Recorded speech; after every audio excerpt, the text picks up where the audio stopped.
Looking for a simple way to create a ticket in just sending an email? With SharePoint Online and Power Automate, ticket can be created automatically. Notifications sent and requests tracked in one place. Hello everyone, welcome to Text with Daro. In today's video, we will build a simple ticketing system step by step. When requests come in every day from different channels like email, chat, or phone, it is easy to lose track and miss important issue. Without a platform, requests pile up with a resolution get delayed. That is where SharePoint Online can help. By using a simple SharePoint list, we can centralize our requests in one place, and with the Power Automate, tickets can be created automatically from email notification and can be sent to the right people, and every request come more easy to track. Before we begin, here's what we will need. Microsoft 365 accounts, access to SharePoint Online, and Power Automate enabled in your tenants. So let's get started. Alright everyone, here's the full pictures of the ticket system workflow. The user side, when user is sending email to this address, the Power Automate will be cache the information, and then it going to create a tickets based on the user submitted information into the SharePoint list. And SharePoint list will be display the status, category, and tab of the tickets, and then the IT support will be see the available ticket, and then they can pick up and working on that tickets. Alright guys, so I hope you are clear on the architecture workflow and a requirement for a simple ticket creation. Alright, now so let's jump into the configuration. For the first thing is we have to access to the SharePoint list where we created before. You can edit on a right corner and delete all the existing interface here and making a new one for your own style. For me, I will make it for a simple interface. Click on edit, and to start the customize interface, I delete this one and I make the text a little bit bigger. And I do create another page for a solution in place for hosting for all my staff who visit in this page. They can browse into the existing solution. For example, we have a password reset solution, we have printer fixing solution, so we can host it here. So whenever they access to any resolution, they can find the fixed solution permanent from our resources.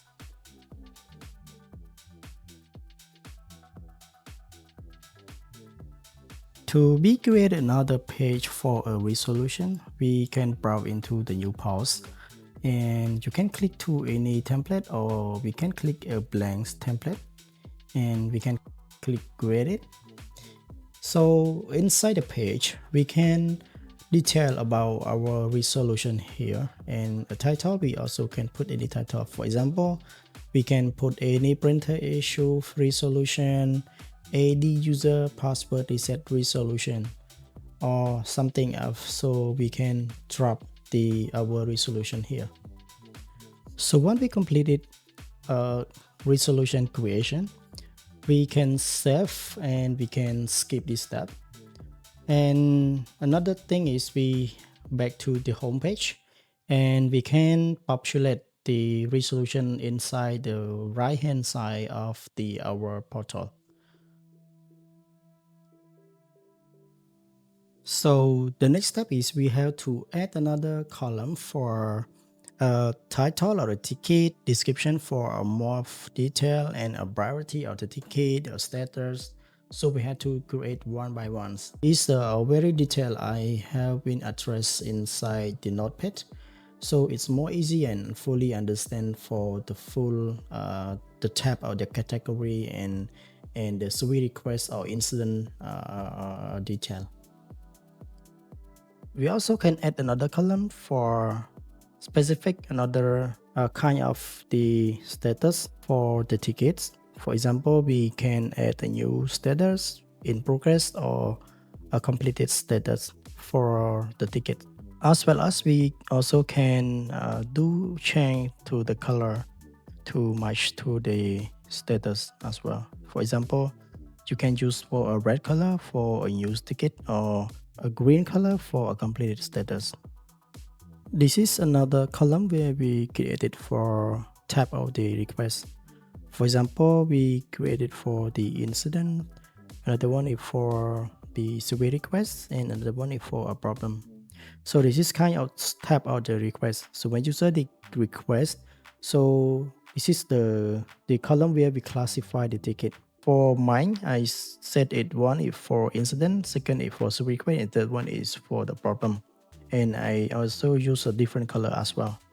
So for the title, I put it for issue type, and we click save. We can move it to the next to the issue description for easy to read when we got the new requests.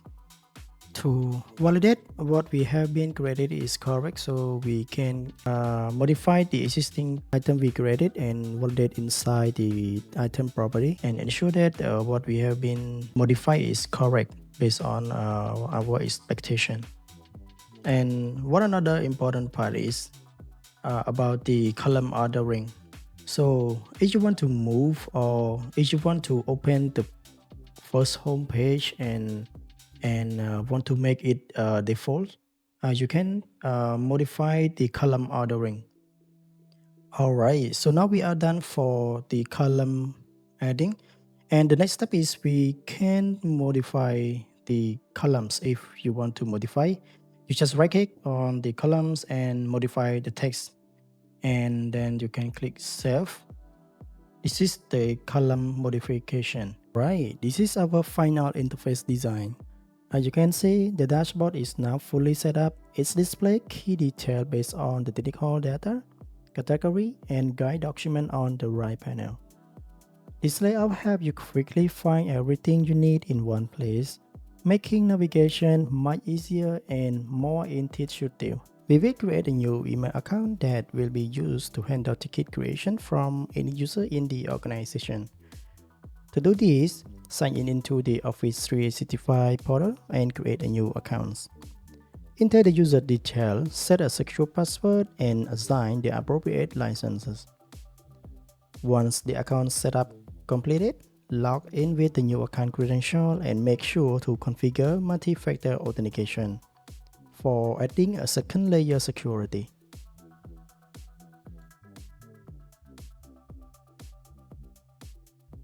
And a private browser window and log in with a new account credential.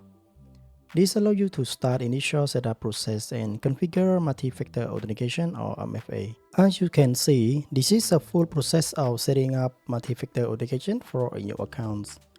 Finally, follow the prompt to configure multi-factor authentication to secure the account before it's used for a ticket automation. Lastly, from the admin user page, navigate to Power Automate from the left-hand menu. Then click on My Flow and select New Flow. Next, click on Automate Flow and then select Skip to continue. In the trigger search box, tap and search for Share Mailbox to choose it as the starting point of your flow. You click on the emails and then click on the mailbox address. Just type the address that we are just created, and then in the connection, you ensure that the connection you point to the user that we are created. Alright, so now when we are complete this step, so we are click on the SharePoint create list. So create a new item, we select on it and ensure that we are filter all the item that we are supposed to get from the emails. So we input the subjects for and subject and body and requested from, and we click on save and we click menus for test for the flow. So in parallel, we can access to the user email that we created before for the user that we are handling the ticket requesting. We can try to send the email to that address, and The reason is we want to validate if the flow is working fine when we are requested the email, or we ask try to send the email to that address, and the ticket will be triggered and create on a SharePoint list.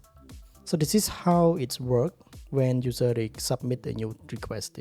Alright, so now when we look back into the flow, so we can see the flow is created when it receive a new email from a test. So when we look back into the SharePoint list, we can see the one list created from the user or from the email that we are requested before. When every email was requested from the users, that the flow will be triggered and recreate inside the SharePoint list. And this is how the artist can control all the requests from the user as well. Right, so now let me create another request for testing, and I will put it as a printer issue, and I put a little bit the detail in the email body for please fix my printer issue. Okay, so I click on send, and the email will be sending to the user, and the flow will be trigger and created. So we can see it's running, and when we refresh on the SharePoint list, the new SharePoint list is created. So this is good, and that's it. You have just learned how to create a new SharePoint list with Microsoft Power Automation, and set up MFA and create a new account. So if you found this tutorial useful, don't forget to click like, subscribe, and turn on notification bell so you won't miss future video on Microsoft 365 automation and IT guide setup. And thank you for watching, and see you in the next one.